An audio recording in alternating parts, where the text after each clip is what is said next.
எல்லோருக்கும் வணக்கம். நான் ரொம்ப நல்லா இருக்கேங்க. நீங்கள் எல்லோரும் எப்படி இருக்கீங்க? நம்ம வீடியோ நல்லா ரீச் ஆகி போயிட்டுருக்கு. நம்ம கோழி வளர்ப்புக்கு ரொம்ப ரொம்ப ஆதரவு கொடுக்குறீங்க.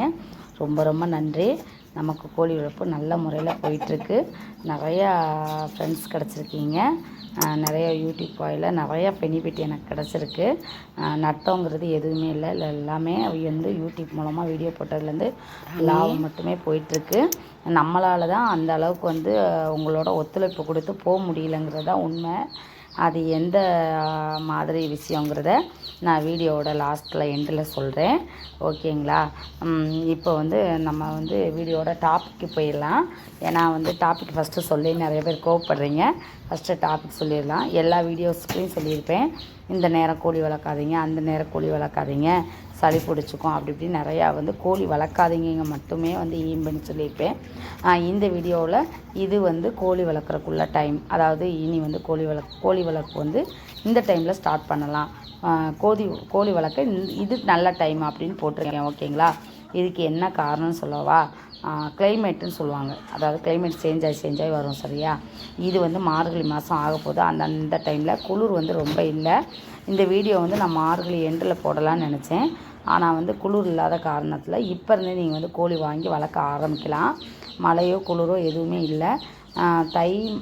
மார்கழி தை மாசி பங்குனி சித்திரை 5ஆவது மாதத்தில், அதாவது சின்ன குஞ்சே வாங்கினீங்கனாலும் நீங்கள் 5ஆவது மாதத்தில் வெயில் தாங்கக்கூடிய பக்குவத்துக்கு அந்த பெரிய கோழி வந்துடும்.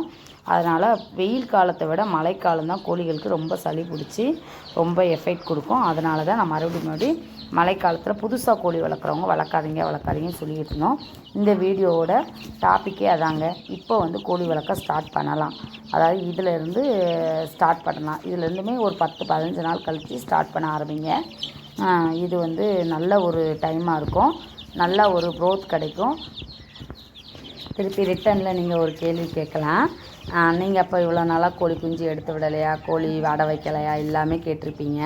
உண்மையிலேயே என்னோடய ஐடியா என்னென்னா, மழை காலத்தில் அடையே வைக்கக்கூடாது, அந்த குஞ்சு ஒரு மாதிரி தூங்கி சாகிறத பார்க்கவே கூடாது அப்படிங்கிற எய்மிங்கில் கோழி ரொம்ப பெரிய லெவலில் ஆகும்னு நினச்சேன்.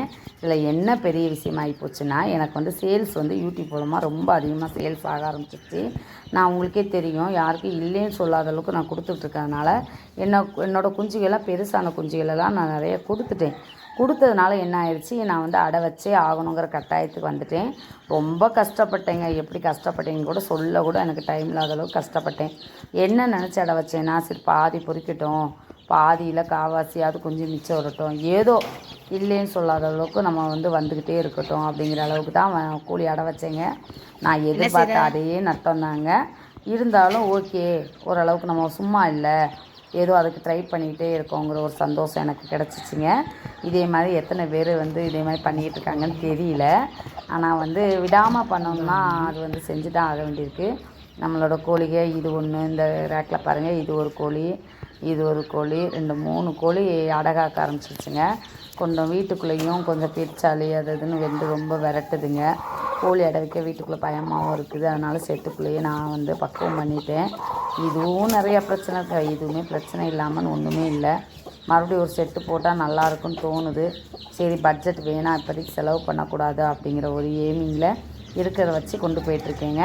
சேல்ஸ் நல்லாவே போயிட்டுருக்குங்க, ரொம்ப நல்லாவே இருக்குங்க. ஆனால் என்னால் கொடுக்க முடியலைங்க.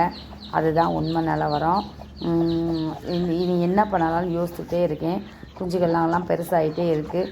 சரி, இப்போவும் கேட்டு வர்றவங்களுக்கு இல்லைன்னு சொல்லாமல் கொடுத்துட்ருக்கேன். ஆனால் என்கிட்ட வர்றவங்க வந்து ரொம்ப அதிகமாக கேட்குறதுல, முன்னாடி 100-50லாம் ஃபோன் பண்ணி கேட்பாங்க. இப்போல்லாம் ஏனோ கேட்குறதில்ல. எல்லோரும் வர்றவங்க சின்னதாக புதுசாக கோழி வளர்க்குறதுக்கு மட்டும் வாங்கிட்டு போகிறாங்க. அதுவும் எனக்கு கொஞ்சம் சந்தோஷத்தையும் கொடுக்குது. சரி, நம்மகிட்ட இல்லை, அதனால் இது பண்ணலன்னு ஒரு தோணுது. பரவாயில்லைங்க, எல்லாமே நல்லதுக்கே நினப்போம். குஞ்சுகள்லாம் நம்மக்கிட்ட அடுத்தடுத்து வர ஆரம்பிச்சிட்டே இருக்குது. கோழிகளும் மறுபடியும் அடை வச்சுக்கிட்டே இருக்கேன். சரி, ஒரு நாள் நமக்கு பழைய கோழி, அதாவது பழைய கோழின்னு சொன்னால் என்கிட்ட 4-5 தானேங்க இருந்து, இடையில வந்து நிறையா வீடியோ போடுறதுக்கு அது கொஞ்சம் உதவியாக இருந்துச்சு. இப்போ நிறைய வீடியோஸ்க்குலாம் அந்த கோழி அழகே இல்லாதனால எனக்கே வீடியோ எடுக்க பிடிக்க மாட்டேங்குது. சரி, ஏதோ ஒரு கான்செப்டில் நம்ம வீடியோ போட ஆரம்பிச்சிட்டோம். நம்ம ஏதோ ஒரு பயனுள்ள தகவலை கொடுப்போம் அப்படிங்கிறக்காக வீடியோ போட்டுட்ருக்கேன். என்னோடய கோழி குஞ்சுக்கு மெயினாக குளுக்கோஸ் தண்ணி கொடுக்குறேங்க. அது யார் பயன்படுத்துகிறீங்கன்னு தெரியல. எனக்கு கொஞ்சம் எஃபெக்ட் நல்லாவே கொடுக்குது. நம்ம இது நல்லா போகிறதுக்கு காரணம் ஒன்று, சேல்ஸ் முதல் திணறிச்சிங்க. இப்போ சேல்ஸ் நல்லாவே போயிட்டுருக்கு. வளர்ப்பு வந்து நம்ம கையில் தான் அங்கே இருக்குது. அதை வந்து எதில் தப்பு பண்ணுறோம், எதில் ரைட் பண்ணுறோன்னு அவங்கவுங்க அனுபவத்தில் தான் தெரிஞ்சுக்கணுங்க. எனக்கு ஃபெயிலியர் ஆகி தான் சக்ஸஸ் ஆகிட்டுருக்கு. சக்ஸஸ்ஸுங்கிறது வந்து நமக்கு வந்து வருமானம் அப்படிங்கிறது தான். எனக்கு வந்து நிரந்தர வருமானம்னு வரல. ஏதோ ஒரு 10 ரூபா வரும்னு நினைக்கிறேன். அதுவுமே நான் கணக்கு வச்சு பார்க்கலைங்க. பார்க்கலான்னு நினைக்கிறது. சரி, ஏதோ நமக்கு நட்டலாமல் போயிட்டுருக்கு. ஓகேங்களா?